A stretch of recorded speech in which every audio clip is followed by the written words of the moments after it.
Hello. Hey, hello.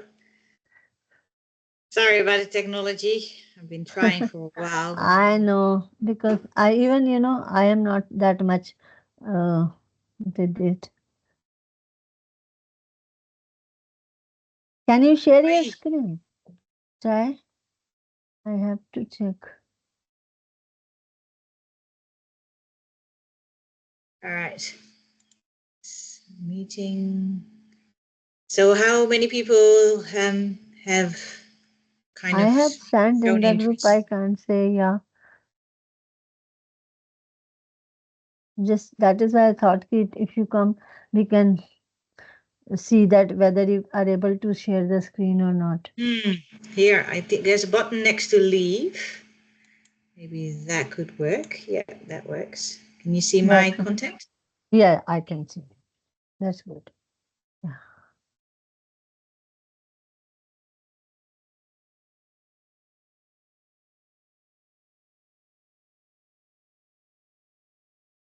All right. So, are you excited? Yeah, too much. Um, so that is why I just thought maybe it's you don't mind na if it is recorded. No, that is fine. Okay. I'll That is send all you good. after editing because many times I forget. So would you please give me 1 minute, huh? I'll be You back in sure? 1 minute.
Hello, very good morning. Good morning. Yeah, this is Professor Josie from UAE. Hello, how are you? I'm Yeah, so Mariska. yeah, okay, carry Not on. see you. I can only hear you. Yeah, yeah. Thank you, ma'am. Good morning, sir. Thank you so much for joining. Yeah, very good morning, ma'am. Hi, good morning, Matre. Welcome.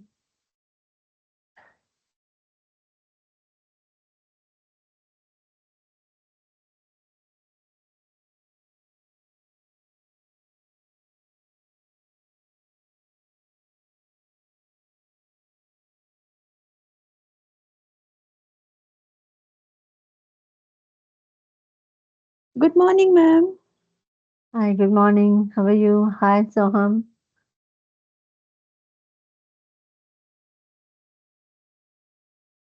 Good morning. I'm in my pajamas, so please bear with me. I'm actually, because No I just woke problem. up. Yeah, I know. Thank you for joining. No problem. Hi, everyone. Hello, Hello. Mariska.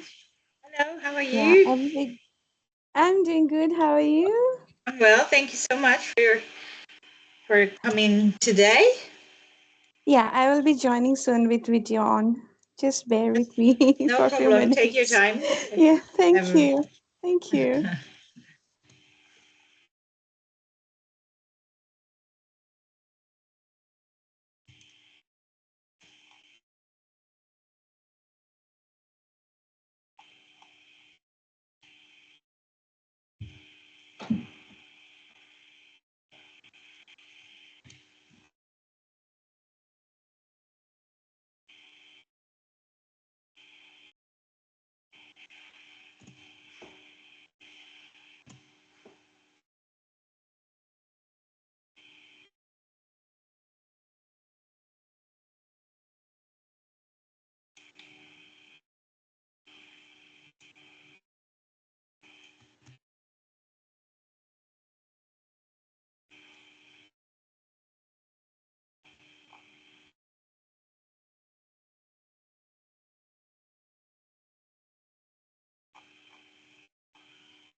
So this is 11:30 here now.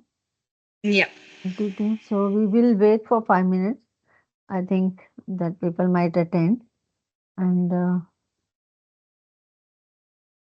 maybe we can just talk amongst each other a little bit until we get going with the workshop. yes, sir. Good. So you all know each other from the shared group. Is that Yes. correct? Yeah. Yeah. And do you normally have a monthly meeting kind of thing? We for this mental wellness, I try to keep of a month, Once a one month. meeting a month. Yeah. Yeah. So that And how it did you will. meet each other? How did you find each other? I am, already into trainings for many years. I'm from education sector, retired Yeah. principal and a trainer. So I keep on. So I already have few groups where I was. as a trainer. People know me very well. So that Mhm. when this idea I had my army, she was in army, doctor, psychiatrist. She gave me an idea, why don't you start a group about mental wellness and stress, because this, after corona there were a lot of talks about that people are suffering from stress and anxiety. So we Mm. started from there. So we thought, okay, let us we have one meeting per month, so Yep. that people become aware of it. So then we created a separate group with the name stress, talking about stress. So Yep. there are many members join them, and they uh, come to attend meeting also, and sometimes they contact personally also to the person I refer if somebody has some query, some question. So I said, okay, that is good. That is how we do. All right. That sounds interesting. And you have different topics every time. Yeah, different related to mental wellness only, different topics. Because now Yeah. in Yeah. schools, Indian schools are also that the education ministry has started some programs for mental wellness for teachers, educators. So they go Yep. through a lot of stress. So that is, now, though I know still people do not pay much attention. They don't think that it is that's an important thing. But still, if we can give some information to even one person, that is also good for Yep. us. That's important. Yeah. Well, I think we slowly sort of get going a little bit, if that's okay. Just gonna get my few together, so I gotta look on everyone. So Yeah, just there so people already know you. I wanted some of my people, I think, I have written a brief about you. People know you, ah, but it will be good if you can introduce a little bit about yourself yes, just to have a reminder. Yeah. that's right. So my name is Mariska. I know Rasmi through a group of arcology. When I did my life coaching training, we sort of got together because we were all on this side of the world and wanted to learn from each other and grow together.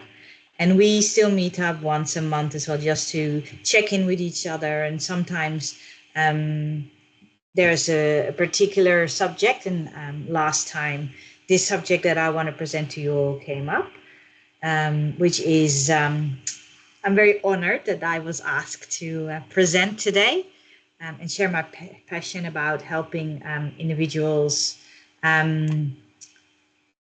about looking at autoimmune disease a little bit in a different way, more like a comprehensive aspect of it. So my background lies in mainly in some form of health. So I started off many years ago as a maternity nurse. I'm originally from the Netherlands. I live now in Australia. And nursing in the Netherlands is usually by home birth. And therefore, after the baby's been born, you need a little bit of support and checks. And that's what I used to do. Very passionate about women's health. When I went to learn more about massage and reflexology, the women's health and the pre and postnatal support drew me back. And I've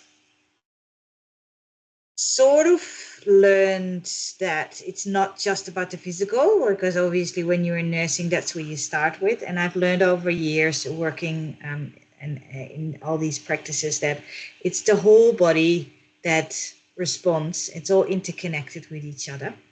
Um, so I ended up doing a bit of coaching, and I'm a Shambhala Reiki master healer. And I also do some NLP work, which is neuro linguistic programming. So all of that I have tried to put into a workshop today for you guys, hopefully to bring the personal interest and into an understanding on how the physical health is intertwined with our emotions, thoughts, and spiritual well-being. Um, at least has given me a deep understanding on how the connection is and how true wellness, including the mental one, is achieved. Welcome, Nita. We just started. Just introduced myself as Mariska. Um, what I would love to hear from you before we get into the workshop as itself, and I'll explain a little bit more about what we're going to do. I would like to hear on what you guys know about the metaphysical and mental aspects of health and how it interacts with the physical, and how open you are to explore some of these subjects. So if I can have a little bit of a understanding on what you already know and what you're still looking for, then I can sort of tweak that a little bit in our session today. Who would like to go first? I know a little bit about it because I'm suffering from autoimmune disease, and I know that it is long term stress that causes these diseases.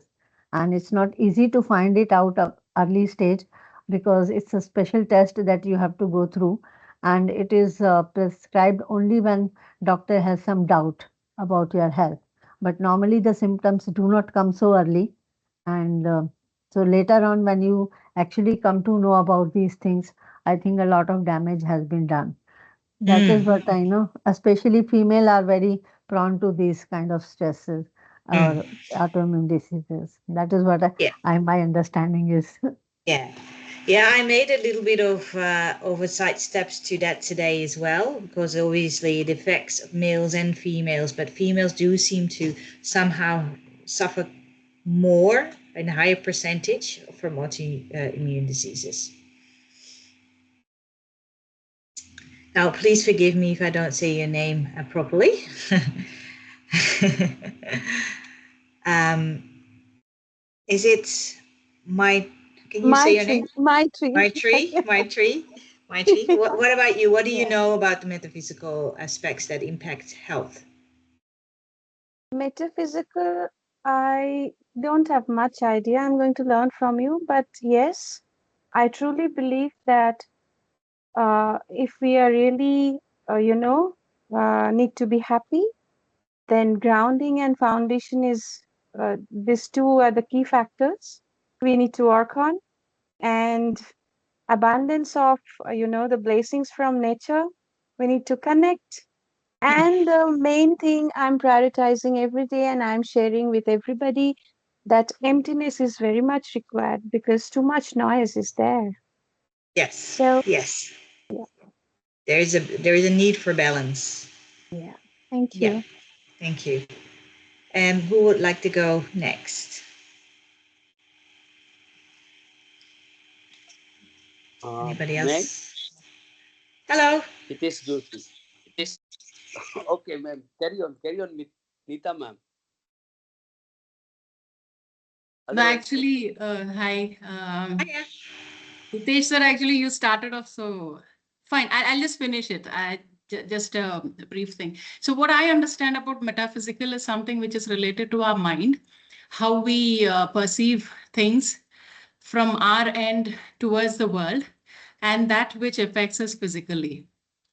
That's my understanding about it. Yes, it is a component. Mental thoughts are very much influencing how our nervous system and therefore the other physical systems respond. And the cell on a deep cell level, which is very specific for autoimmune, um, comes from a lot of mental thoughts and thinking patterns and maybe some traumatic experience as well. But it's only one component. So there's also the emotional and the soul or the spiritual beliefs that a person has. Thank you.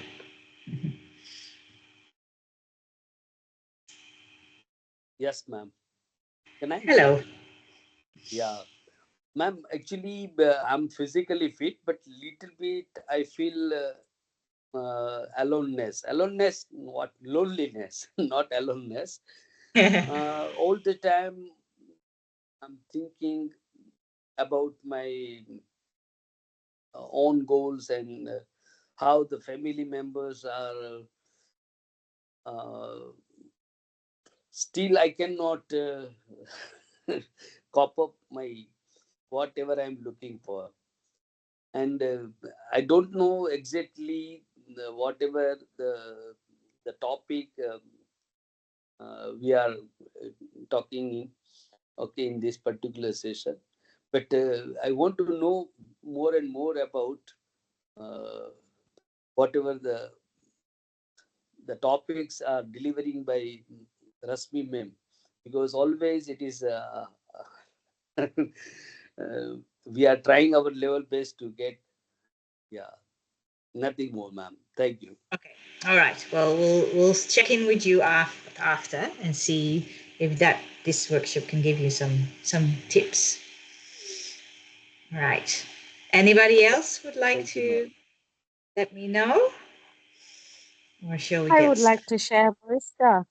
Um, hi, Sophie? I'm a master Reiki, and I do access bar practitioner as well. And I've over 3 decades I've practiced meditation. So for me, I don't matter has come across at the present, but I'll practice mind and body and soul connection basically. And I'm a great believer that whatever goes on within your mind, if you don't deal with it, it will become physical, It yes, basically. it usually does, or a Yeah, mental illness. yeah. Yes, but it So, can definitely become. yeah. So I'm not the mind, I'm not the body, basically. And I think the more we become aware of what's going on and how to deal with it, and fundamentally, I think one needs to love one's company and to learn how to stay within that company. It's so important because when we learn to love ourselves, we actually will able to help others and people around us. Because often we think to ourselves, oh, I need to do this for this person, this person, this person. But what am I doing it for myself? What am I Yeah, doing for me? And exactly. that's not being selfish. I think that's being selfish towards ourselves because I think it's important that we know who we are as a person. And I think you are spot on, and it's exactly the foundation of specifically autoimmune, and as to why people, according to the metaphysical, can get sick. Yeah, that I love to. I that's why I'm here. Actually, Mariska, I'm in London and it's 6 o'clock in the morning. Oh my goodness! Well, and I have and very big respect that you got up for this presentation. No, and I woke up and I saw Rashmiji. I know Rashmiji from ecology. Maitri also was from ecology as well. So I saw the message from Rashmiji saying join. So I thought I actually usually wake up to do meditation in the morning, but I thought let me today join. Today is your session. Well, thank you very much. So thank you. I will listen on, and if I feel that I need to share anything with you, then I will do. Thank you. You're welcome. Yes, please do so. I mean, the workshop is set up in a bit of talking, of course, because I really want to bring the information to you first and foremost to get a grasp of understanding and not just about metaphysical, but also about autoimmune specifically and how it affects women.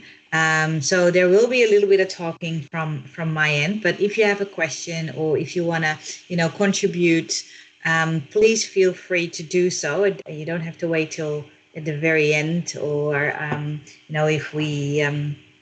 if you want to comment on something or you want to share an experience, I welcome that, and we can all learn from each other. And having insights or examples to work with for me is really, really great as well. All right, I'll get going a little bit now. I know not everyone had a talk yet, but I just want to get on the ways. So,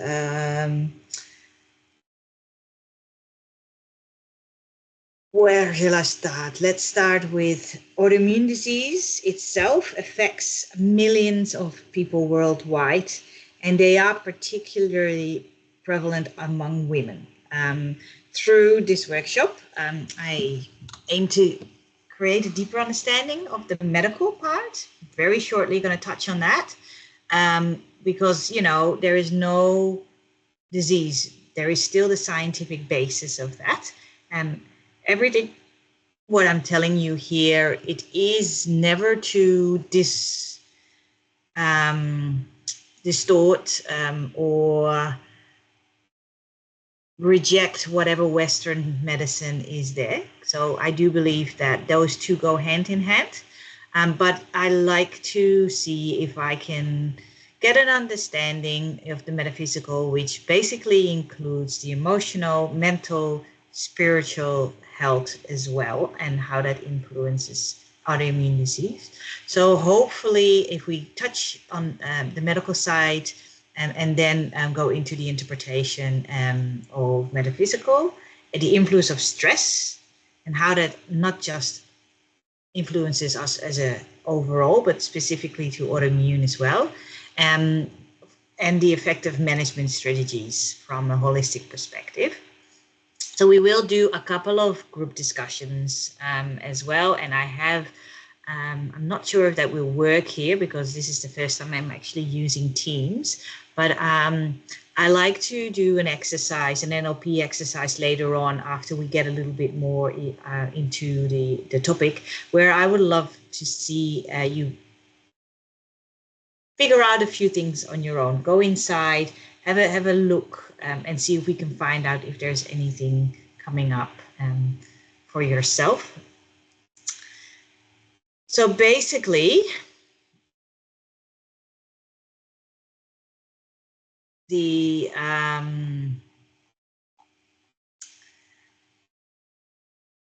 autoimmune disease is a body that the immune system of the body mistakenly attacks its own cells.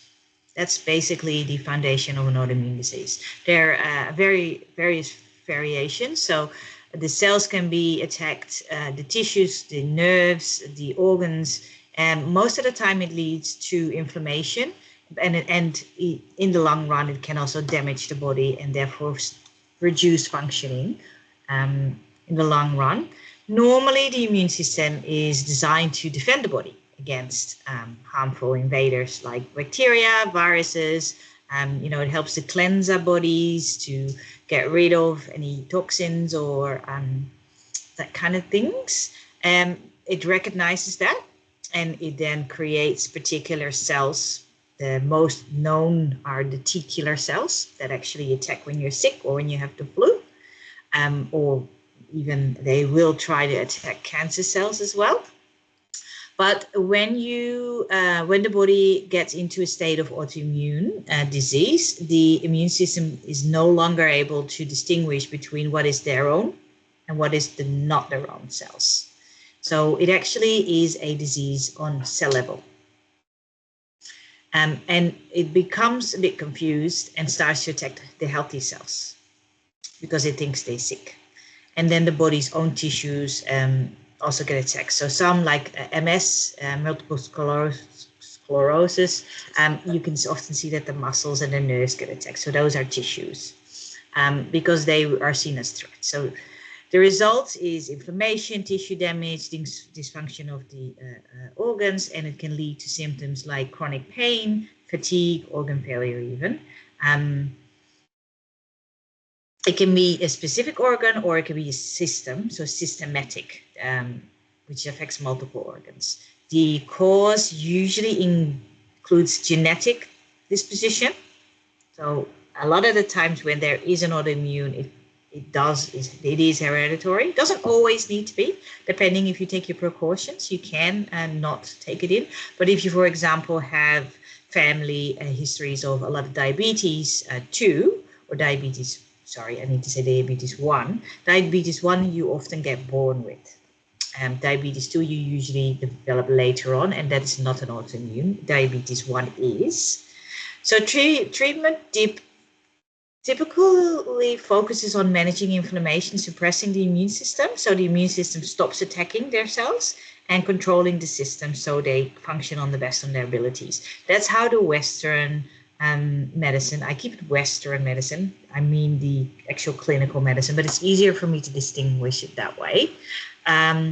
So some autoimmune disease examples are diabetes 1, multiple sclerosis, rheumatoid arthritis, which is not the same as osteoarthritis, completely different. Hashimoto's, which is tendonitis, the thyroid dysfunction. Inflammatory bowel disease. If you know, a lot of people do says I got it, but if there is a real inflammatory bowel disease, you really have a lot of problems and pain in that gut. And celiac disease is also an autoimmune disease. There's lots more, but this is sort of main known ones that we know of. So that's a little bit of a quick overview of what actually, physically, cell-wise happens. If we want to make the jump to metaphysically, I first feel like I need to explain a little bit about what is meant by metaphysical. So as a holistic sort of practitioner, my experience has taught me that we are more than our physical bodies. We're more than a bag of bones, I used to say. So there's the mental, emotional, spiritual, or soul. However, spiritual can sometimes be confused about into a religion side. So if you're more comfortable with soul level, then replace that word with it. I look at a person as from the whole self perspective. So all of these components need to be nurtured, need to be heard, and they're often not nowadays. Often there is so much pressure on science and clinical research that we forget that we're more than that. You can't always measure everything. There are certain things, there's certain energies that are also influencing us without being able to actually prove it. If we take that into a perspective, you can see how pain and disease is actually speaking through our bodies and indicating some deep issues we need to work out. Now that's where my passion lies. And that's also what I work so much with my patients and my clients, is if I can connect them, because sometimes there's nothing changing on a medical or for a physical, but they still have the same problems, or nothing can be found according to all the tests that are being done. Or like Rashmi said to me earlier, sometimes it takes years and years and years to be sick enough to have it been detected in the body, but it's been going on slowly, gradually over years to come. So metaphysical interpretation of illness explores that full scale of emotional, mental, and spiritual dimensions. Sometimes it's just the one thing. Sometimes it can be a combination of different things. And I do really want to state, while the interpretations are not scientifically proven, they can offer a unique perspective on the mind-body connection, and from a holistic and spiritual approaches to health. So many people find them helpful in understanding their conditions, finding acceptance in their condition, being more gentle with their conditions, and also be able to work through some emotional and mental traumas potentially on a psychological level. So if we bridge that to the autoimmune disease, what would you think if I would place the question to you, knowing that illness is actually a way of our body speaking to us? What would it mean for you to view autoimmune condition as a message or a lesson rather than just an illness? That's a question to you guys, so I would love to hear some comments. Would you be accepting of that, or would you find that a little bit too far stretch? Or No, Mariska, I think body is constantly talking to us. We just have to connect with our body to understand what is it trying to say, you know. So I think in natural, I think it's because I am spiritually inclined and I constantly listen to what's going on. It's easy for me, but this is not easy for everybody because everybody doesn't understand, and they want to help when something happens within the body. They instantly want to get a help from external environment. So what they do, they seek doctors, they seek, if they understand healing, then they would go to a healer. But as a Reiki and Access Bar practitioner, I always say to my clients that I am not the healer, you are the healer. I'm here to actually just give you a guidance and show you different ways of doing that, because we can heal our own self. Is you know if you know where to it's look. Yes, if you know, look, but you need to do the research. You can't just also. This is how I learned over the years. I've not just learned as a Reiki practitioner on its own. Because I'm very inquisitive, because I want to learn how does this work. So Yeah. I went and found out, and in India, because I'm also an Indian myself living in Mm. England, but we have the Ayurveda. Ayurveda gives you the three body types. If you learn about your body type, you can learn about everything who you are. Well, there's a lot of different approaches to healing, and Yeah. and the one that you said is one. But I think that the general collective is stillness. And yes, there is a lot of noise, and learning again to come back to that stillness. People have forgotten, and it's coming back a little bit. But in that stillness, you can listen again. There is courage needed there as well, because it's not always nice to be confronted with what your body's trying to tell you. It's not always convenient, isn't it? You're like, oh, I haven't got time for this right now. I got to get on with my things. I got to get things on, keep going. And I find that especially here in Australia, it's a lot about soldiering on. Just put your shoulders under it, no ninny, no complaining, just push through. Someone has their hand up. Ah, Mari Tree, you wanted to say something? Yes. We were talking about the messages what the body is sending, and probably my journey made me that uh, approach to listen to my body, because very early stage I had to take my responsibility because I had to go through a lot of pain. So the time was there that there were nobody uh, to whom I can depend, because I lost my parent one by one, and my delivery was there, the second delivery.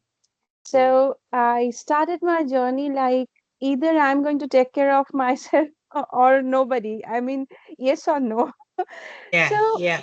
uh, particular from that standpoint, I got to know that my body is sending some messages, especially if I'm emotionally disturbed, like, while handling clients, sometimes I may get involved myself. The first symptoms I noticed that my sleep is not peaceful. I may be disturbed. Maybe the whole night, I'm awake and again trying to sleep awake. This is not the way I'm normally doing. And the second thing is my gut health will get disturbed immediately. So I always notice that if my sleep is okay, my gut health is okay, and if my not sleep is okay, then probably I'm going to have, Gotta start sometimes, listening. yeah, yeah. So once it is happening, I immediately I take action that I need to have a at least peaceful sleep for 8 hours or 7 hours, and yeah, definitely it is gonna be okay. And it happened many times, many times. 2 3 days ago, it happened that I got very much affected with feedback from a client, like the pain he is going through. And I got disturbed that how to heal, how to, I'm not saying healing, we are not the healer, but how to cope up with this, how to make him, feel a little better.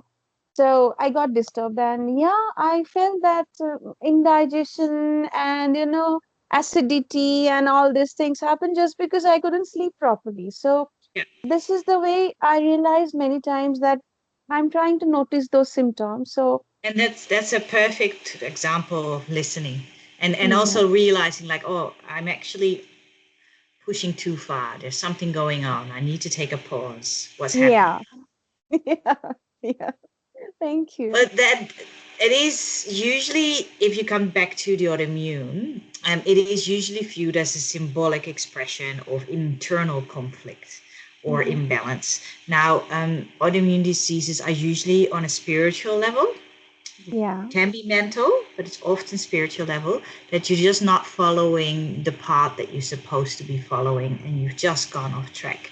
Because the immune system itself, if you relate that to a metaphysical translation, it stands for your inner light. Hmm. So So you I can do heal your inner practice, light. sorry, yeah, yeah. I do practice Zen and Buddhism. I'm a very fond of that. So I know where I can feel the stillness and I can get back to my own island. Mm. So every day, that is my focus point, that where I am. I'm in my island, or I'm just, so Somewhere immediately I else. just, yeah, somewhere else. So that is a, red button for me, that come back Just as checking soon in as, with you that you just get back on the yeah, ground and making sure you're yeah. staying close to who you are. Yes, yes, yes. So it is very necessary. I think I'm sharing for everybody that who you are, you need to feel in this noisy life and speedy life, because these are all detrimental, that multitasking. And yeah, we do, but it's probably going to hamper even relationship, or it's maybe increasing stress, anxiety, that I have to complete all the tasks. Mm. And if I'm going to relax, then probably I'm wasting my time. This is a I think that's misconception. a very interesting point you bring up there, because we as women specifically are sort of more wired in our brains to do multiple things at the same time. And there's so much responsibility sometimes that you push yourself a little bit more and try to hold up all the balls, as we sort of say. And if you don't take a pause or have a moment to, reconnect, or in your case, going back to your island, it can get out of control. And that's where the hormones starting to spike, like cortisol, your stress levels go up, but they stay up. So every time they go a little bit further, but your body gets used to that. That's the tricky thing. Our bodies are very clever. They reroute things. If they've got pain, they reroute it to somewhere else. If you are stressed, they just make you get more adrenaline, for example, and therefore you be able to power through. But if you do that on a chronic level, the body and the hormone, specifically in a female, gets completely drained. It needs to be restocked. It's like your piggy bank, right? If you have an account, you can't just keep spending. In the end, credit card is empty, doesn't work anymore. And that's the same for a body. If you don't refuel it, it will end up not giving you anything because it can't. Right. At least your glass is half full. Otherwise, what you're going to offer? Right. Very true. That is The main trick, I think, with people who are suffering or have come into an autoimmune disease is that they don't know how. They've never learned how. And that's where I think, if you're working with people, or even if you just want to work, in your immediate circle, try to bring a message across and teach the teaching of how we can offer that. Because if a person is not sort of being in truth, living their truth, living authentically who they are, they will in some form or shape attack themselves spiritually or emotionally or mentally, and um, that will create a disbalance in the long run. true. So this is also what autoimmune disease is metaphysically. The main things that keep coming back, main themes that keep coming back, are emotional, psychological issues like self-attack, self-rejection, and unresolved traumas.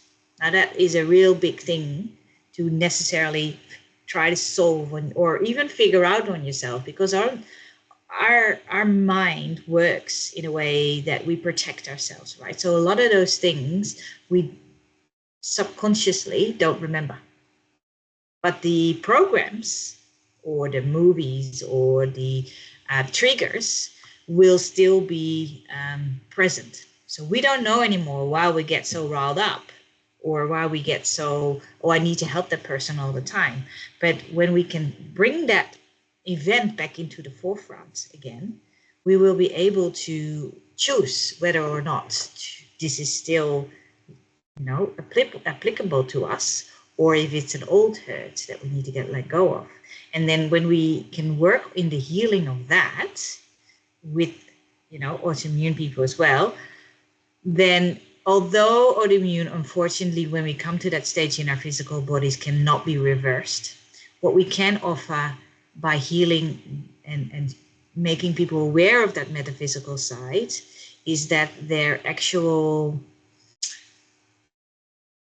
symptoms or the flare-ups will be reduced often. The frequency be less, the symptoms may be less. And then with your sleep and your gut, if it does flare up, we then know, hey, the body is trying to do too much. I'm pushing it too far. Thank you. Thank you. So it's a lot of wanting to look in the mirror and daily check-ins or multiple daily check-ins. So autoimmune disease is a direct biological result of the spirit and soul issues not accepting who you are. That is the main, like, for example, headaches. Yeah, headaches can be different things. I'm a massage therapist as well. There's a lot of people who have stress on their shoulders who doesn't have like tight shoulders. Shoulders, if you would be very simply metaphysically interpreted as too much on your shoulders. It's actually too much weight on your shoulders and therefore your muscles tighten up. In this case, it's in an emotional load, for example, or a stress load. But that's the same with autoimmune disease. It is specifically a soul that doesn't accept who you are, who's not living authentically, who maybe doesn't even know anymore what their values are or their beliefs are. They just gone into a direction and adjusted themselves to maybe fit in, or maybe it was a pressure from how you grow up, or something that has happened in your life, a bully or an event that you made a decision to not show that side of your personality and hide it away. So there's a lot of self-conflict with autoimmune disease. A lack of the self, to accept the self, and unprocessed emotion, which disturbs an inner balance. So self-conflict, the idea of the autoimmune disorder is that the body's way of manifesting self-criticism or an inability to reconcile different parts of themselves. And it suggests that a person may be in conflict with their own beliefs, behaviors, or feelings, and kind of attacking themselves on a deeper level without realizing it often. Mind you, this is never conscious. It's not deliberately done. And the self-acceptance, if you don't know who you are and you are presenting yourself as someone else, there is not as much self-love. Learning to love yourself again, you have to know who you are first and accept that as well. We're not perfect. No one is perfect. Kane, the ones who are here from Oncology, says that. I love that phrase. We're perfectly imperfect. It really is true. And every so often when I do, because I do have a bit of a thing of criticizing myself when I, not getting things done the way I want it, I use that phrase to myself. You're like, yep, because you're not perfect, and that's okay. But I had to learn that. The unprocessed emotions, emotion itself we spoke a little bit about the mental and how mental can sit there without us knowing. But emotions are a whole different story, aren't they? They are a little bit of a black sheep at the moment, I sometimes feel, for people. Like, you have to present yourself properly and act accordingly, and you're an adult now and you have to do it like this. But emotions are very healthy. I don't say you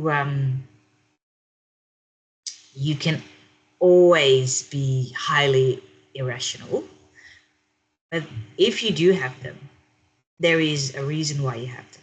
And it's nice when we could teach ourselves to maybe pause them in the moment, or find a acceptable way, an assertive way to express them, because emotions can go out of control a little bit, and emotions often come from old hurts. It's a protection. We maybe have never learned how to deal with an emotion, and often in a family there's one, maybe two, but let's go with one emotion that is just not really accepted. Often anger. You're often not allowed to show anger, right? So you can hug each other, and the crying is okay, and you can be disappointed, and you can be a bit jealous, but anger is often not one of them. But anger is so destructive if that is not being processed, and it really, really intertwines a lot with autoimmune, because anger is and frustration is the one that internalizes, and it sits there and broods there. It's a very strong energy. If you're looking in terms of yin and yang, the love is strong, but anger is really aggressive. So we need to learn how to deal with them, and we need to be able to express that and let it out. So that is unprocessed emotions is something that shows up a lot in autoimmune disease. The inner balance is more seen as a metaphor for disharmony, for the spiritual imbalance. So unresolved internal struggles, and it manifests in a physical form. Could be with life purpose, that you just don't follow it. Maybe in a relationship that you ended up in and you don't know or don't realize that it isn't healthy for you. Personal growth, you might want to go in the direction and there's no opportunity and you don't know that you can. So all these misconceptions about themselves can be reframed as long as we figure out what they are. And then we often see that the body starts to respond in sync. And on an immune system level, when we do that, when we work with the mental, emotional, and spiritual health, you actually see a physical effect of the function of the white corpuscle, which is little cell thingies, in the immune system. You actually see an improvement. So when I work with people that have, for example, got breast cancer or have had breast cancer, there is a team around that as well. And then when we work on those often spiritual life purpose,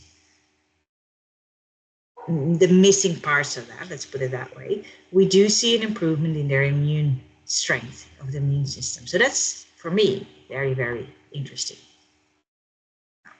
I won't go through every single one on the autoimmune system, but I did want to bring in one or two just to make you comprehend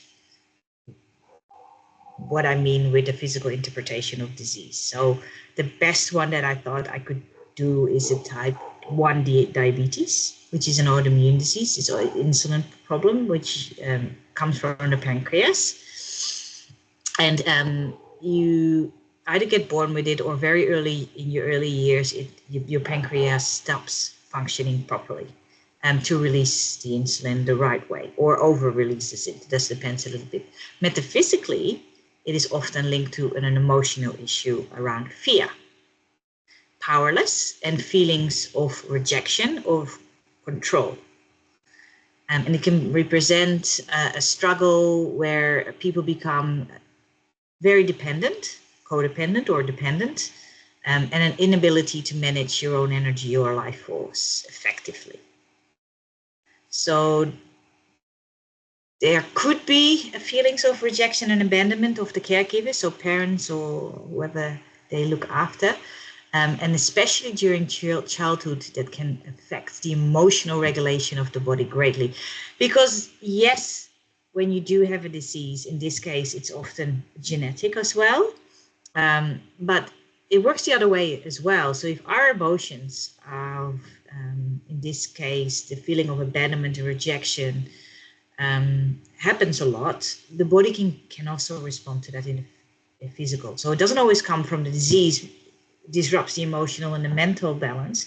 The mental balance or the emotions, the way you feel about yourself, can also make a disease worse, or in my belief also can, make you susceptible for a disease. So the fear of survival, self-worth issues, and inability to really love life, that is diabetes 1 metaphysical interpretation. Now, these are hard things to hear when you have that disease, You can't always help it. And it is not nice to confront someone sometimes with it. So to be able to express this to someone that is, in pain or has very little energy, you need to build that trust. You need to give someone just, I'm giving you the explanation now as it is, but I wouldn't do that if I would speak to someone.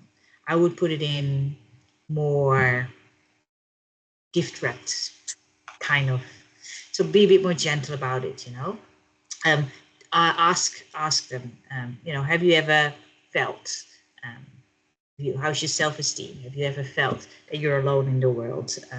How is your energy? And that kind of questions, more so than actually posing, well, this is wrong with you, and that's why it is. So now you have to work on that, which I did in the beginning when I was a very young practitioner. Not a good idea. Doesn't work. The other one I find super interesting is MS. I don't know if you know anyone with MS, but MS basically is your nervous, it's a neurological problem. Your nerves are actually firing, and therefore they feel sensations.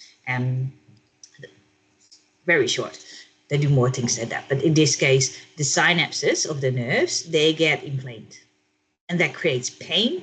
It creates deformity. It creates spasming. It's very exhausting. Chronic pain is super exhausting. And there's a lot of different levels with MS. So some people can function, other people end up in a wheelchair, can't hardly do anything. So there's a lot of different levels, but it is a degenerative disease. Just over time, MS gets worse. Now, I have examples of people that I've worked with that by working with them on the emotional side, their flare-ups were less and they were in less pain. So that's why I love this disease. I love to work with people with this autoimmune disease so much. The beauty is that you can really work with this, because if they're willing to look into themselves as to why, because it reflects a deep internal conflict and a breakdown of the inability to trust your body and your own judgment, because your body is all of a sudden doing like that and it hurts, or your arm. So it's really, really difficult for people to come to terms with it often, especially when there are often people who are always the ones that organize everything, do everything, have very little time for themselves, don't put themselves on the back burner most of the time. And there is a theme of self-acceptance that they struggle with. So they give and feel good, but they don't always love themselves as much as they should. There's repressed anger. Anger is a big one. And feelings of being stuck or paralyzed in life. If you always show up for everybody else, then where is time for you? So that on a physical level, I come to you in a minute. On a physical level, the myelin shafts that surround the nerves, there's a covering, can represent a breakdown in communication and disconnect the mind-body relationship. Well, neurologically, obviously, if that doesn't work well, the signals don't get through well. And it's linked to feelings of overwhelm, and they sometimes even feel a bit broken. there can be a little bit of a victim behavior sometimes. If people giving up and just sit in it, they can come across as victims. So the direct rejection of self, again, is there a subject as well. Instability and unresolved emotional conflict. The anger and the frustration here, if you can teach them how to cope with that and lower their stress levels, don't take as much on, you can really, really help them by feeling more comfortable in their body. So that, that is basically multiple sclerosis. Did you want to comment? Okay. Do you want to say something? Yes? Yeah, fortunately I met two people who are having multiple sclerosis, and one is a doctor in physics from USA, but and one is doctor herself, and she started her journey when she got to know that by herself that she is suffering with multiple sclerosis, but in advanced level. But slowly, I think willpower is a strong factor where they're working on. Both the journey I have seen that they are having extreme strong willpower. They're not ready to accept that they're having MS. That is, the cape side. Yep. And every day the doctor is having more than 50 patients. She's checking. So, but in both the journey, I found a little speaking clarity is not much. Like, I had to listen very closely and very slow. I think it's a body, the way it's uh, that's it. No other serious thing I noticed. No. Rest is all same Well, as that is very much for me the reaction of an MS yeah. patient. Mm, The acceptance of it, the self acceptance that their self isn't, cooperating and still pushing themselves through willpower is actually damaging. It actually makes MS worse. And okay. over time, once the disease will progress, willpower won't be enough anymore. So if they Mm, can start listening to their body, start slowing down, start more balancing, working with those three different aspects of their health besides the physical, they probably feel better. But it mm, is the reason why they often end up in this situation in the first place, because they okay. put everyone and not themselves first. Thank you so Beautiful much. people, by the way. Often you see they are the beautiful people, Yeah. very giving, Yes. very nurturing, very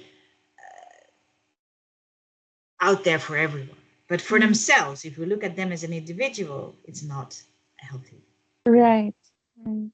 Thank you. Thank you. Thank you. Thank you so much.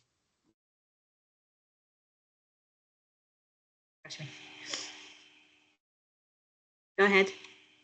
Yeah, I think the arthritis is one of the most common impact of autoimmune disease, and I have seen many friends of mine, and I feel myself is also a little bit impacted by that because of this autoimmune disease.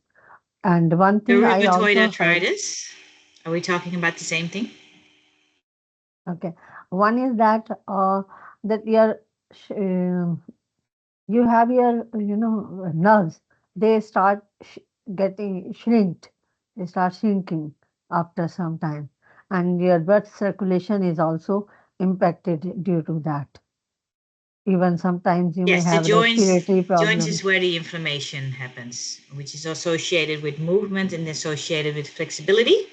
Mhm. So when you bring it back to metaphysically, there is a rigidity, emotional rigidity in a person that is being reflected as being stiff in the actual joints.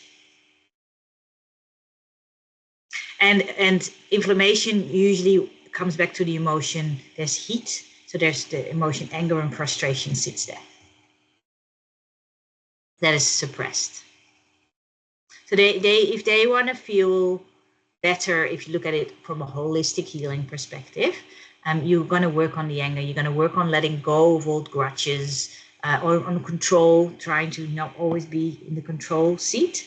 But they find it very difficult to often accept change and they sometimes don't have a feeling of support in the relationships or work life.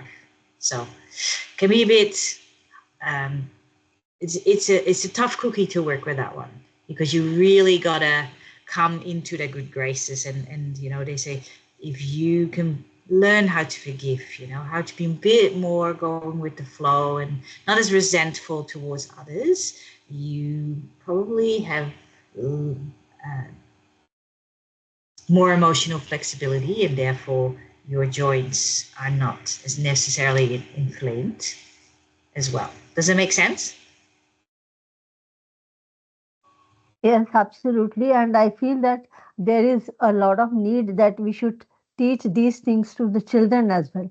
Because if they understand that how these emotional, not forgiving, being stubborn, or having grudges, or like this controlling, in that, thing. So that can actually add on to their physical problems in few years.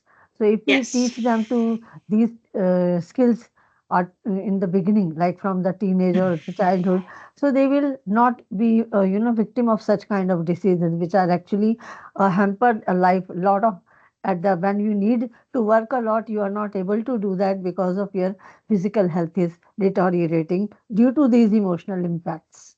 Yes, I agree with you 100%. But the funny part is, it's often the parents that trigger the emotion, and they don't have the time to deal with the child's burst outs.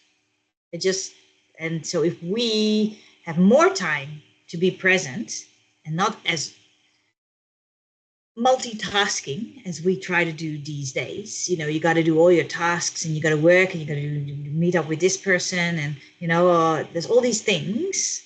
If we can be more present for the kids and just have the time to actually teach them to sit and be still and listen to their bodies. And if they do jump up and have an emotional, don't be angry that they have it. Teach them what it is, and that it is okay, and how to regulate that. Because that's, I believe, my role as a nurturer, my caregiver. I've had a half a lifetime experience. I can teach my kids how to do that. Because if you just say, oh, don't be angry, or stop, you know, crying all the time, they will. But not because it's not there anymore. It goes inside. And the parent also needs their own personal journey to be able to then bring that on and teach the kid or the children. Absolutely. And I will come back to that as well, on how we can do that in our future generations, specifically for women, just a little bit further on. I want to make a quick side step to stress, if that's okay. So the stress, everyone knows stress, and stress is a bit accepted as, oh, we all have stress, right? And we just power through that. But stress is actually quite dangerous. Stress is made as a temporary measurement to help us through stuff. And if you look at it from a health perspective, the World Health Organization, it actually recognizes as a condition, not just something that we feel, but it's a condition. And in fact, studies show that stress is the underlying cause of 80% of disease. Any disease. So it affects various systems in the body, including the immune system. Immune system is usually one of the first that gets attacked because it gets suppressed by stress. And therefore, when we really, really stress for a long time, we get sick. If it gets winter and it gets cold, the body isn't capable enough to deal and with all the stress that we have and with the changing in weather, and therefore we get sick. The outside invades the body, as they say in a lot of Oriental healing methods. And then the second type is either the cardiovascular system, so problem with your circulation, and digestive system, your gut. These days, gut is a super popular topic, so I won't go too much into it. Chronic stress really weakens the body's natural defenses. In your nervous system, you got two. They work together, but they can't work at the same time. So you got your central nervous system, and it splits in two. It's a parasympathetic nervous system and a sympathetic nervous system. If the sympathetic nervous system is the active one, so the yang, when we do stuff, when we're awake, they have particular functions, and that's what they do. If you want to get the parasympathetic to work, do their jobs, do tasks that they're supposed to do, you need to rest. So during the evening or end of the day, slowing down, that's usually after 8, but after 7 it starts a bit. That's when that parasympathetic nervous system starts to get going. One of their function is immune system, digestive system, lowering the heart rate. So if you're not sleeping well, you will feel that in those particular body systems. Therefore, it is a huge impact on autoimmune disease. If people, the doctor that still does the 50 patients is why I was so adamant about that. That's a lot of stress. And it will influence the autoimmune disease. Physically, emotionally, psychologically, it doesn't matter.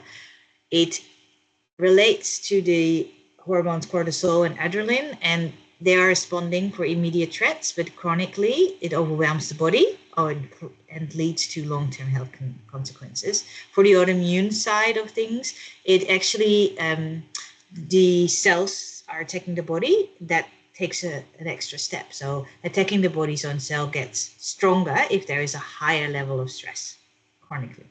It can worsen by suppressing the dysregulation of the immune system, and that's where you see your inflammation come up, and that's where where your symptoms flare up. So stress is one of the first symptoms. If you listen to your body, to think, okay, I'm pushing too hard, pushing too far. If you look at it from a gut perspective, that's when stress is there all the time. The microbiome that are making our gut happy and smooth and processing properly, they get affected really, really badly. And again, because the gut is seen as about 80% of the immune system, if our gut isn't working properly, it's like our second brain. The immune system gets heavily affected. So we need to work on our guts. Besides, that's the physical side. If the gut isn't happy, it will make our autoimmune disease worse. So managing stress in the management of autoimmune and overall health is very preventative, and it's a really good go-to.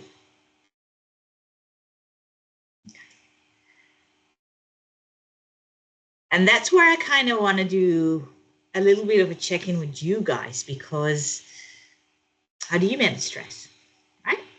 Is it acceptable to listen to yourself? Some of them you have already said, yes, I do that. I have learned that. Something happened in life and I'm now doing that.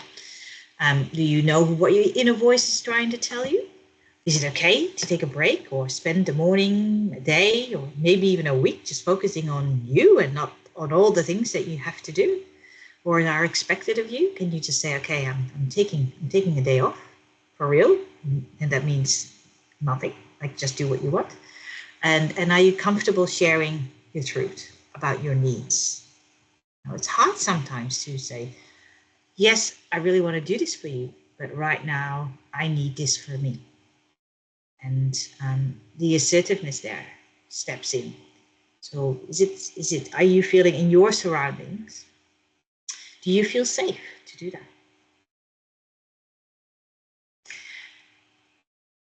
I would love to hear how you guys, in what way have you noticed, if you have already tried to check in with your body, how is it reacting to stress? What are the things, if you look into the symptoms when you're stressed, what happens?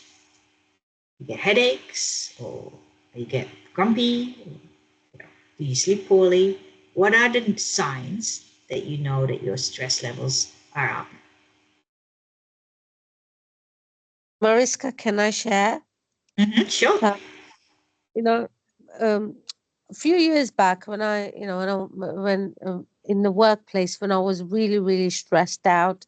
Um, I used to suffer from acid reflux. And as Mm-hmm. in earlier when Maitri said, our gut is our brain as well. Second And brain. Yep. at at that time, I was going through a lot of things, at work, and so I was going through burnout as well in a way, but I didn't realize that until I actually stepped away from that job and went to another job, what was going on with me. Because I was so actually involved in what was going on, I actually was forgetting what was going on within my body. So even though I was looking after the symptoms, I wasn't actually looking after the mental well-being of myself. Do you see? So the connection wasn't happening.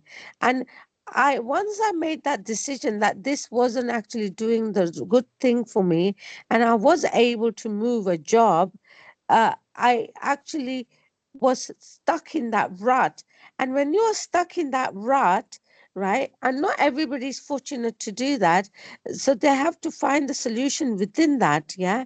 But I actually suffered that for 7 years. It took a long time to make me my decision to move, because I felt it was the job that was actually creating the issue within me. Do you see? Yeah. And then I took the courageous step to say to myself, no, Soham, you need to actually, it's not this, you need to move the job, because what was saying, and soon as I moved the job, the symptoms that I was having, like the acid reflux, and I've also, funny enough, the job created type 2 diabetes in me as well, and which I've actually reversed it in 2024. I took a step towards reversing type 2 diabetes. So, Very good. but what I'm trying to say is you really have to become self-aware. And if you know that these are the things which is creating this problem, then you need to actually take action towards it. And one of my problems I knew in that job that I did was I never used to speak up for myself, and that created the anxiety, the stress within me. Your internal That, conflict. yes, and that created the disease that I was feeling within me. Yep. Exactly why metaphysical is can not always, not always 100% can influence, and you get sick. This is a perfect example. And you've also Yeah, proven that if you do listen and you catch up because you catch on time, you might be able to reverse particular things. yeah, If you've come to yeah. the stage of autoimmune, diabetes 2 is not an autoimmune disease, by the way, um, No, you can sometimes reverse it. yeah. I'm fortunate enough. So all the things you've been saying, funny enough, for the last 10 months, I've been following to the T. And because of that, I've seen many changes in the body, basically. Beautiful.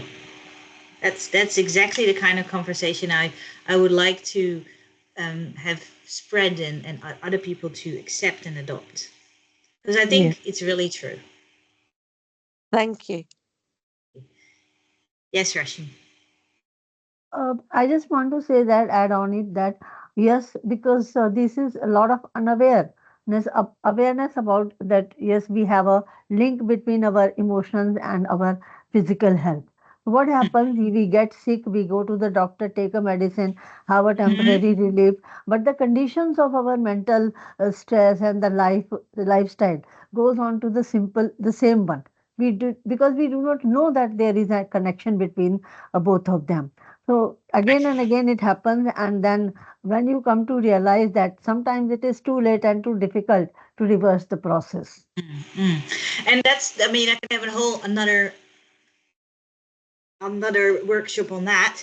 But being a comprehensive healer, um, I do understand where the Western medicine comes from and the GP. I do. I get it. And they're right. But it's too short-sighted. And they know the effects of stress these days. They know it's clinically possible. But I feel that it is, especially in the, I don't know, can't speak for India, but in the Australian GP system, it's just not acknowledged, They don't take into account the holistic impact that it has on your health. You're not sick, and medication can't heal you. So there's no pill against stress. Well, antidepressants perhaps when you get too far, but there's no pill to lower your stress levels. There's methods, there's lifestyle, there is culture, which we'll go into in a minute. Yeah, here you see that there is, when we try, even if we try to create some awareness and spread the message around, people do not take it seriously. No, No, once in a, no. do not take it seriously. And those whosoever come, because it is taking responsibility on your own shoulders. It is not something external that is helping you. So taking a medicine, going to a doctor is something external. You can easily And it depend on suppresses. that. It suppresses. You don't deal with why is the stress caused. Yes, that is I want what, to do a little bit of an activity with you guys here about this. What I like to sort of, now you know a little bit about, okay, so how does metaphysical can affect particular things. And it'd be nice, you do know each other, it might be nice to have a bit of a feel internally. Yeah, so we do a little guided meditation before this exercise. And then let's see if we can come up with a couple of things within your group. We're only with 6. We might split in 2. Have a talk to each other, come up with a couple of things that you feel your body is telling you at the moment. Is there a current emotional state? Is there a mental state? Hitesh, am I pronouncing that right? He said, I'm feeling this loneliness. Maybe you can zoom into that a little bit and have a good look inside. And perhaps by being still for a couple of minutes, there's something comes up. Don't think about too much, don't analyze it, just write it down and work with that. So if we can do that in this exercise, and then think about how your emotions might influence this on a physical level, and what aspects of life or your beliefs could potentially be creating this feeling or inner conflict or imbalance. Does that make sense? So I want you to think of something, have a feel, have a think, how it may influence the physical, and then have a look at life. What am I doing? Where is it coming from? And what would I want different potentially? Okay. So before we do that, I'll just want to start, because I've been talking a lot and you've been listening, so you're all here and not in the body. So we'll do a little meditation quickly, just to get yourself grounded, do a bit of breath work, get the body relaxed, and that way I find you can connect with your inner self better. All right. I like to split the group up in 2. We have 1, 2. We only have 6, don't we? No, maybe just leave it as it is. It's probably a little bit. Do you think it's too big? Do you want to split into 3s? What's easier? What's your what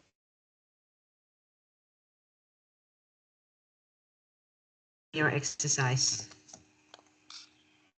Still I here? think it's okay. It's okay. We can all together With the do 6 that. of yours? Okay. Yeah. All right. Now give yourself a moment. Sit in your chair, lean back, or if you are not on video, maybe you want to lie down. And it is easiest if you close your eyes, and I'll talk you through it. Take a few nice deep breaths. Try to work from the belly breath. Breathe in through your nose Make sure you blow up the belly a bit, the lower belly underneath your navel. Blow it up. And take a deep breath out. Breathe in. 1, 2, 3, 4, 5. Breathe out. 1, 2, 3, 4, 5. Deep breath in. 1, 2, 3, 4, 5. Deep breath out. 1, 2, 3, 4, 5. Now I want you to take a really deep breath into the nose and blow out through the mouth. Deep in, breath in. And exhale through the mouth, slowly.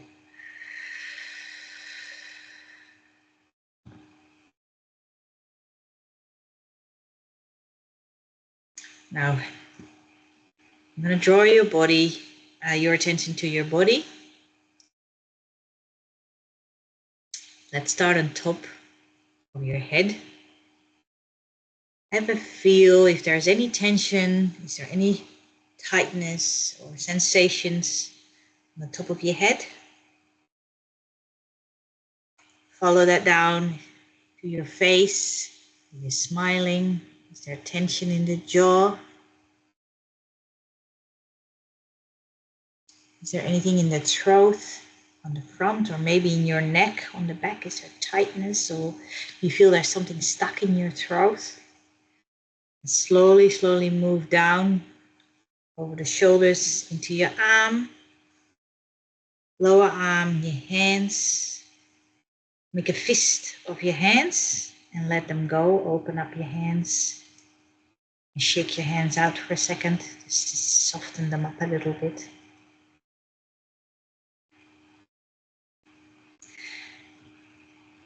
And go down to your heart, your belly. Feel if there's any tension in your legs, knees or ankles, in your feet, your toes.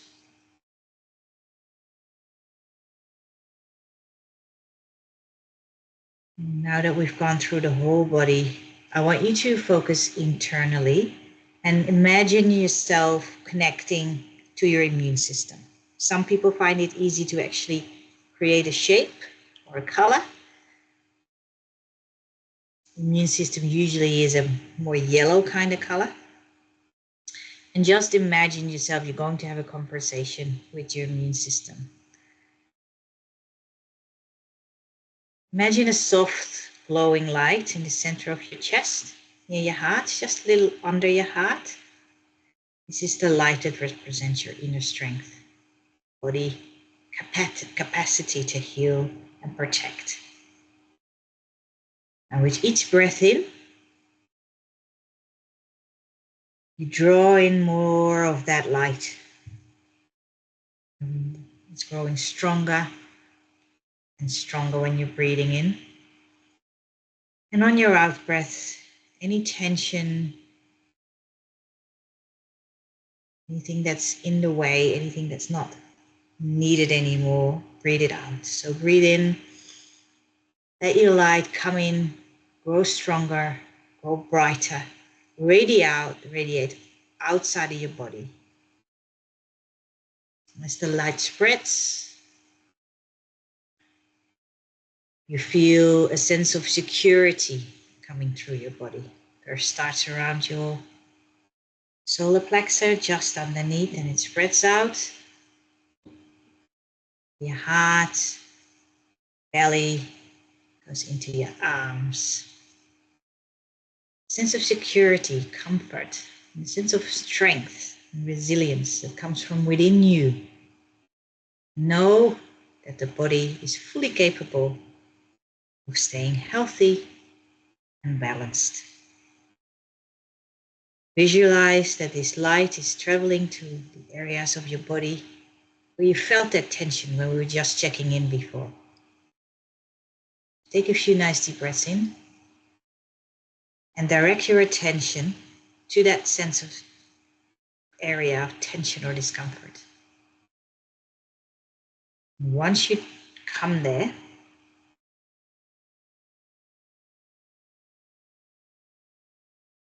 See what's there. Have a feel what's there. Listen to what the body is trying to tell you. Are there any emotions coming up? Is there perhaps a thought or an image that comes up? Perhaps a memory will show itself to you.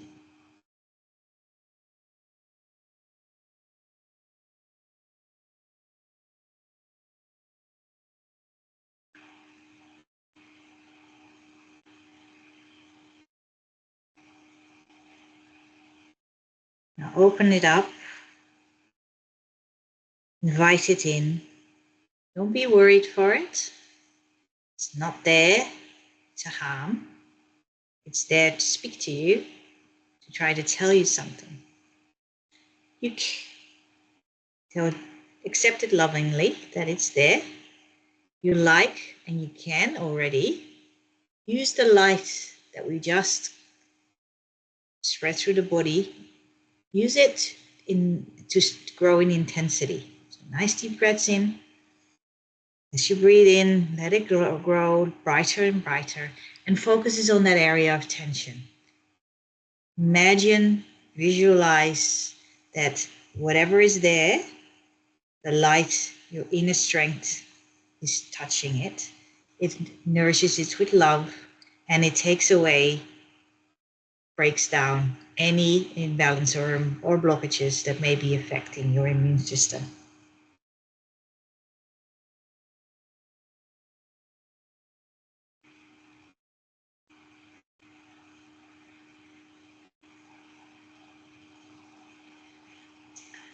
All right.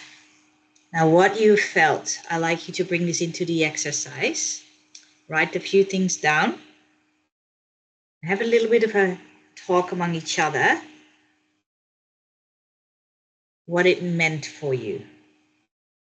What did your body tell you? What have you discovered?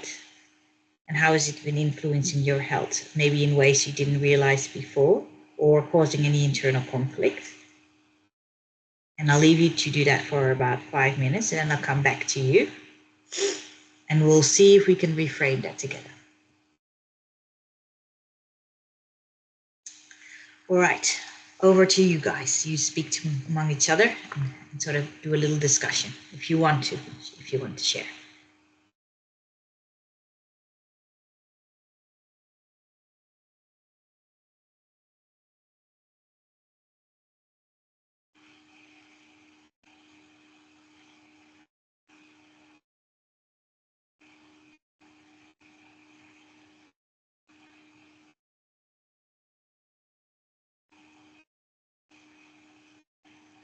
Is there anybody who found out anything particular?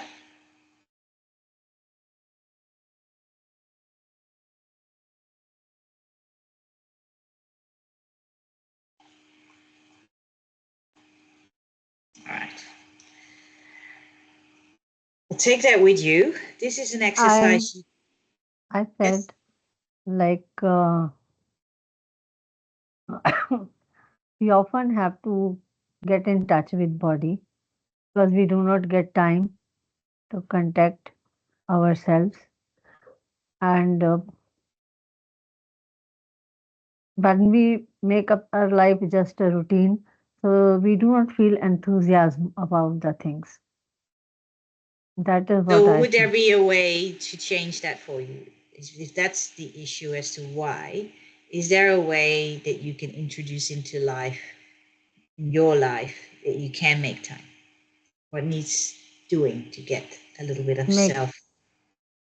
You are making it a priority, because when you make it a priority, you get the time.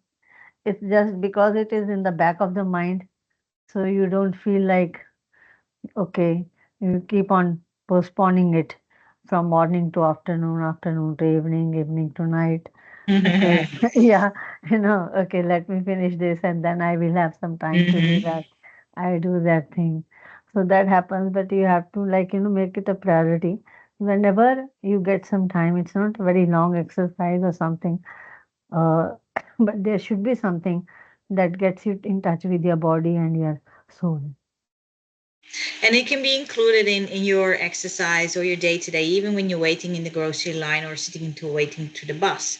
You can have a moment, focus on that breath, connect with the body, have a good feel where the tension is. And often that's when you can have that conversation with the body. May not always be the chance to then do your exercise for it, but you know that it's there then. And then once you come home and there is time, or on the weekends when you reserve some time, when you make that appointment with yourself, okay, I'm going to do a short walk or I'm going to do some yoga or whatever, you might be able to then pick that back up and say, okay, this was sitting here, this emotion is, let's have a talk, let's have a feel. Do I need this, or can I, get rid of it? Is it necessary? When we're looking at management of autoimmune disease and looking at it from how can we help others, and especially people younger than us? How do we teach them to start listening to their bodies and integrate their metaphysical aspects into day-to-day? There's a big role for we can lead by example by showing them how they can do it. The problem that I've run into time and time again, though, is the culture, your upbringing, what is already there for norms, right? So it's really difficult sometimes to then have a vision and follow that. But it is the key. So there is a bit of aspiration for potential cultural change as well. We can't always do that, but you can make a choice in starting to care, making choices to look after your mental, emotional, spiritual health. Not just the exercise, but actually, like Rashmi just said, make an appointment with yourself that is also part of your day-to-day. And once you start doing that, and it's only 5 or 10 minutes a day, you will see that there is time. And you will find a big shift in your overall feeling on how you feel happy, peaceful, on top of things.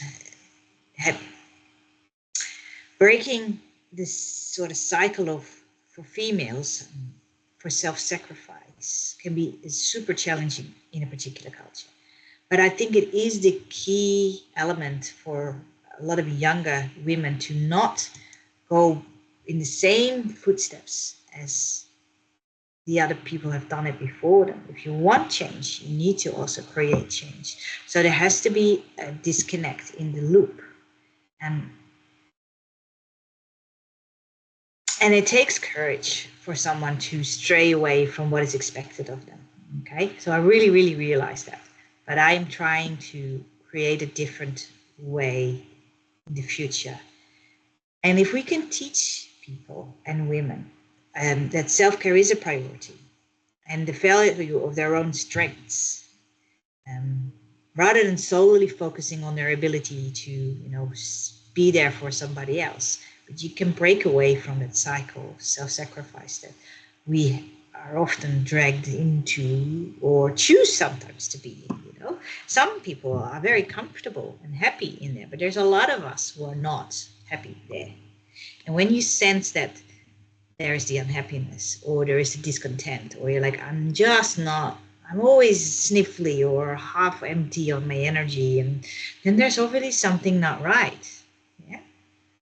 Now there's a choice. You can keep going like that and make everybody happy and do whatever's expected of you. But in the long run, how much more value would you be able to give if you are able to look after those things that your own needs, follow the purpose in life, get excited about something, and then be able to give as much back to the other people than you would be originally.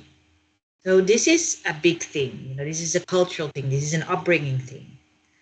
But there's someone has to start, and the someone that has to start, it comes down to individualism. And we started it off with taking responsibility.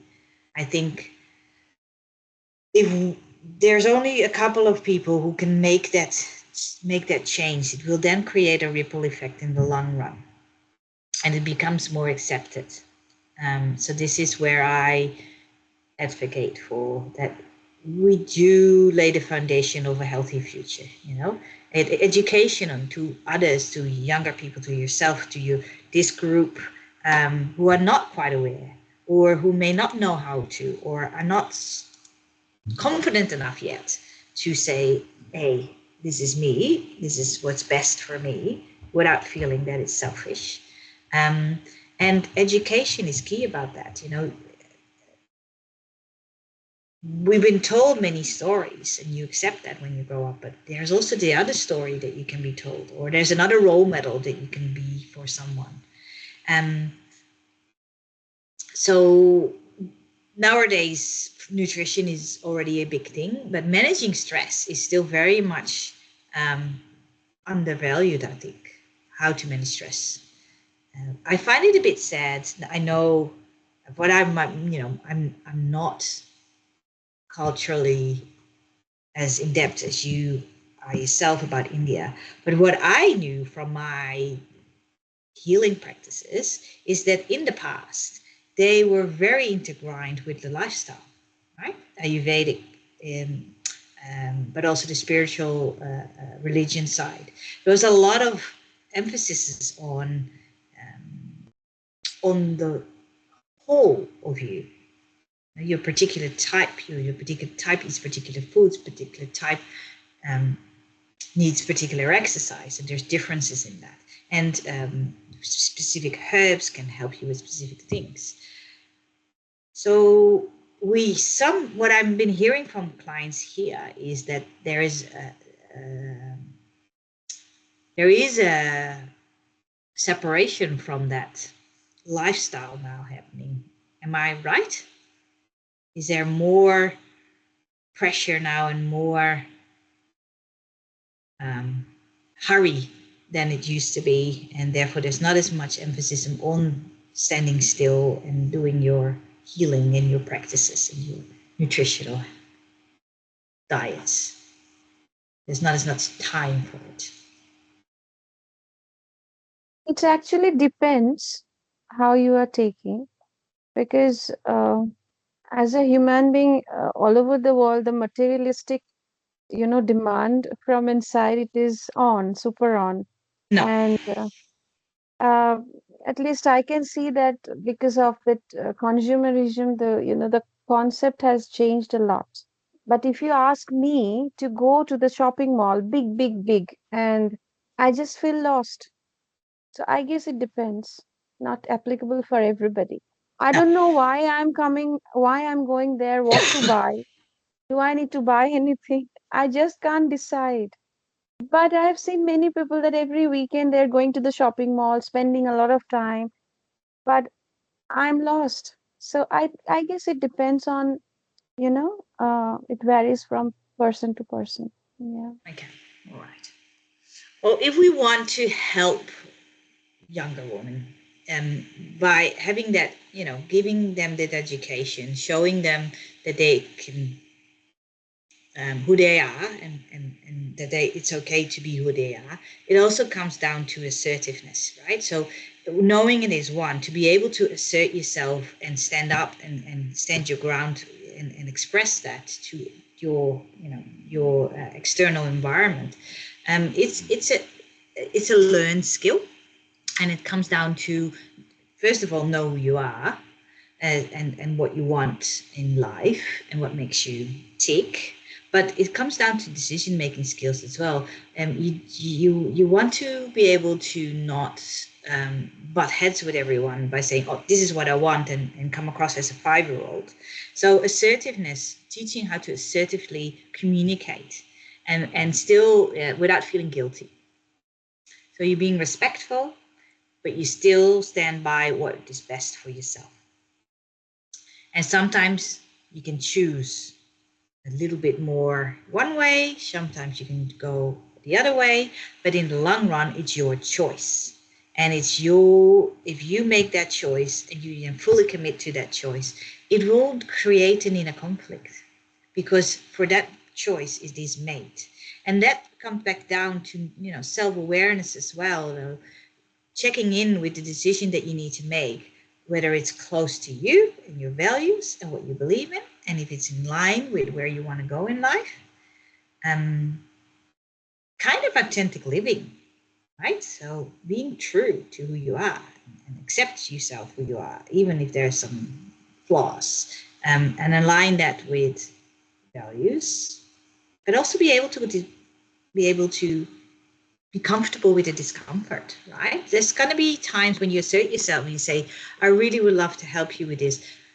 I just can't, or I got other commitments, or I choose not to because I need to recharge myself over the weekend. So I'm sorry, not this weekend.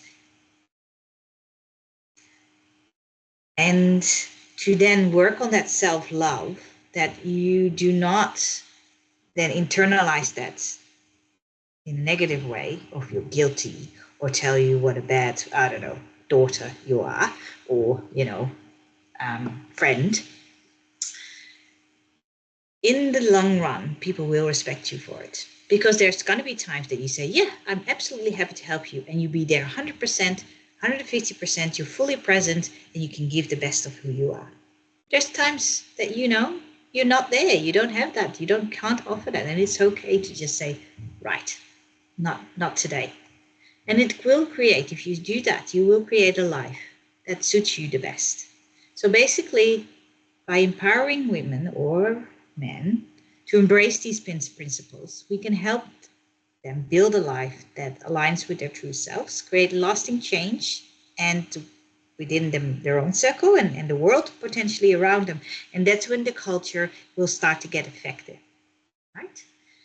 But from an autoimmune perspective, if your physical, emotional, mental, and soul are relatively happy, because there's going to be ups and downs in life, and there's going to be times that are more challenging. If you can do that from a loving, self-love perspective, knowing your boundaries, and following the path that is the right path for you, I would love to see, it never is going to happen because life is too short for that. But if you would have a life study of that, or a study of multiple years, and people would, what will happen to autoimmune? Will there be as many as there are today? I don't know. I like to state that if we are living more in line with that, if we take the time to check in with ourselves, to work on the mental emptiness, emotional, discomforts, and find ways how we can be purposeful in life towards others. I wonder if that produces the autoimmune numbers.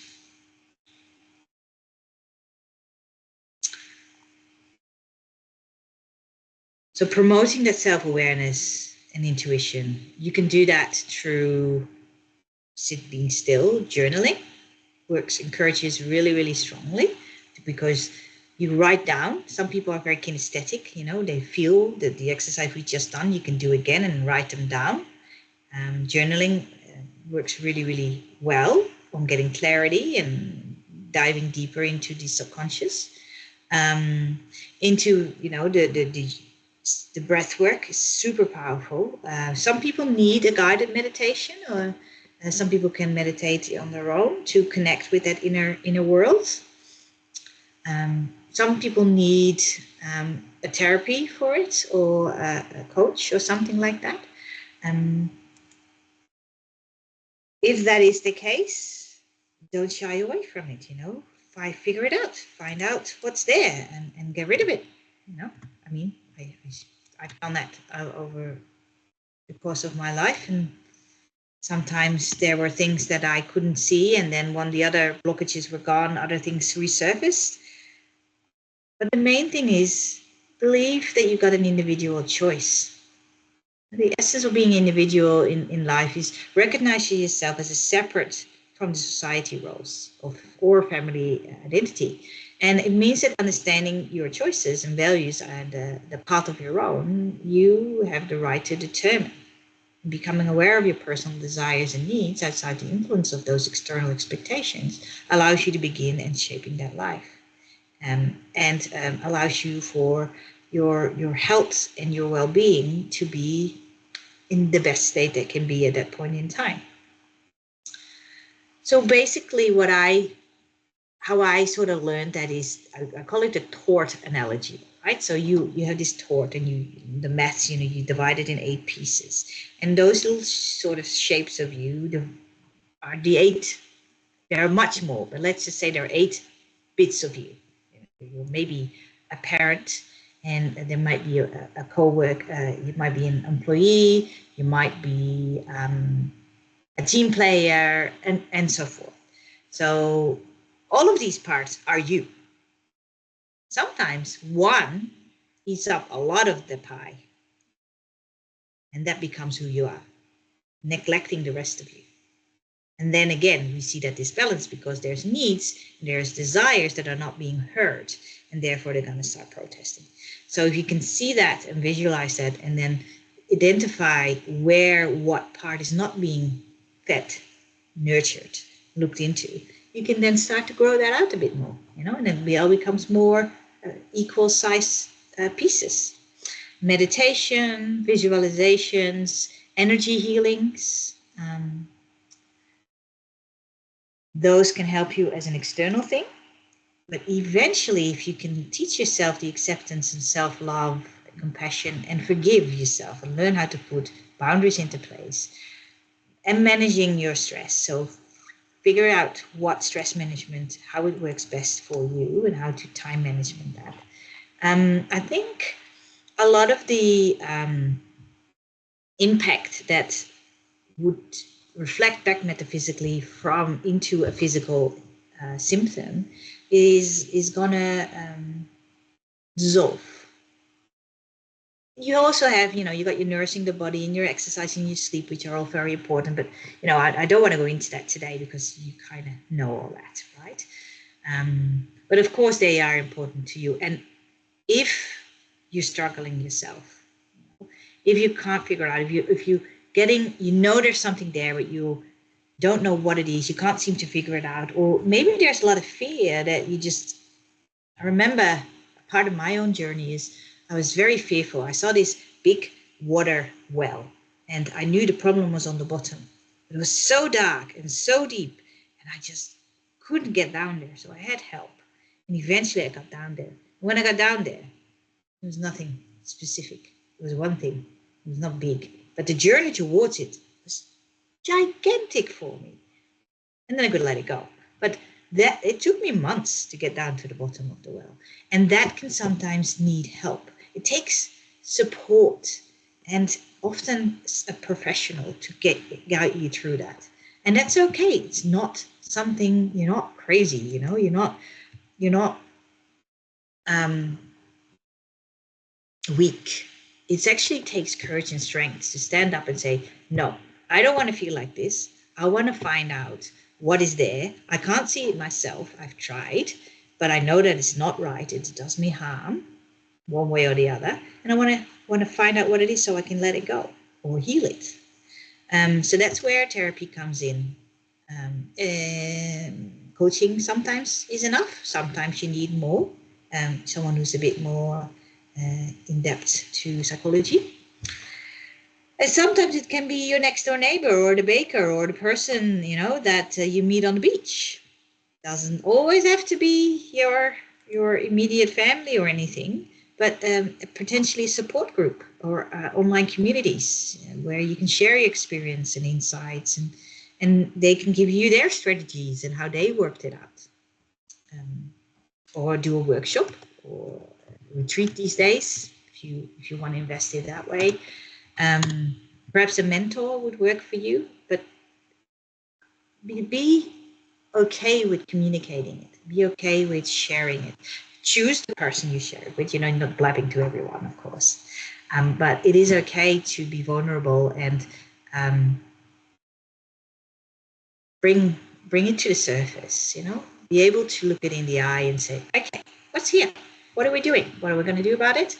And I want to feel healthy, or I want to feel energetic, or I want to feel full of life and full of bubbliness, or I want to have like clarity, and I want to feel not foggy in the brain. All of these things could be a potential um,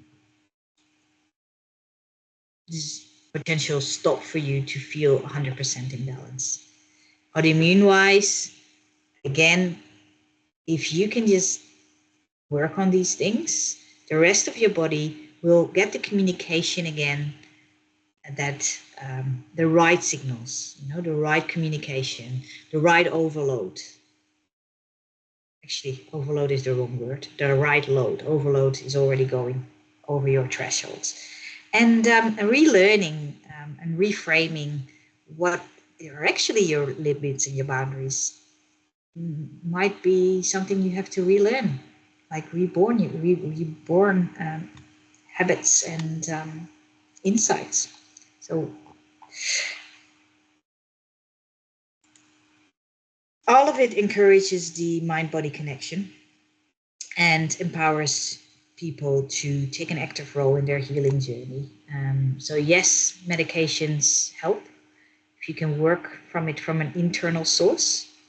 Um, I believe that is very, very powerful as well. So that's sort of what I wanted to share. I know we're going a little bit over time. Apologies for that. But I really appreciated all of your input today as well. Maybe you can share me a little bit about, what insights you've gained, or is there something specific that you like, oh, I never looked at it like that? Any takeaways?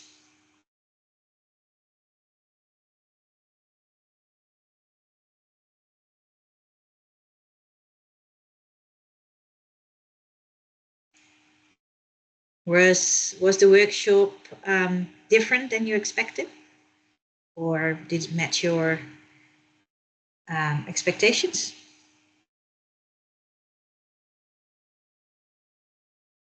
Oh, Thank you so yeah. much, Hitesh sir. And yes, I agree with you that it was very insightful. A lot of new things came. Thank you. Yes, I can understand. You can leave. Thank you. Thank you for coming. Yeah, thank you, ma'am, to one and all. Really, it was a really interesting one, but I have to attend one meeting at 12 o'clock over the line. So I have to leave. Please That's allow fine. me. I know it's a Yeah. bit late, but Thank you. I Thanks hope so much, ma'am. it's giving you some insight as well in Yeah. your own struggles. Thank you, ma'am. Thank you. You're welcome. Thanks for being here. Take care. Bye. Bye.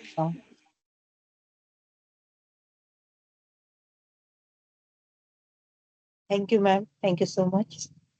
Very welcome. All right. Yeah. Mm. Thank you so much, Marishka. It was so insightful. Like many medical perspective, I got a chance to look into it while, Good. going through, yeah. And yeah, normally I do study, but yeah, your perception and your insights I need to check once again. And I think Hmm. I'm going to learn a lot of things. So thank you so much. So thank you, You're Rashmina, welcome. for arranging this. Thank you Thank you. so much. Thank you, Mariska. I'm so grateful to you that you have taken so much of your time and sharing your knowledge with other people. And this is something we never talk about. So that is why when you spoke about autoimmune and metaphysical, so I thought this is something that should be discussed in a little bit detail so we can get more insights. And you Hmm. agreed immediately to come and share. Thank you so much. It was so kind of you. You're Thank you. very welcome. I'm glad it made a difference, and hopefully this you can build on to this, and we'll see. Maybe there is a little ripple created already. Thank you. Thank you. Thank you so much for having me. Thank you so much. Thank you. Welcome. Bye. Bye Bye. bye. Bye. Thank you so much, Ankita ma'am, for joining. Thank you so much. Okay, bye. See you. Thank you very Bye. much. You too. some personal things, it's become a late for me. But whenever I received your message, suddenly I have joined. But I Yeah, got a thank lot of you. information there also. Yeah, I know, I Thank you. understand. That is why I appreciate your time to be here and discuss. Thank you so much. Thank you. Thank you, ma'am. Both of you. Welcome. Bye. Bye. Mhm.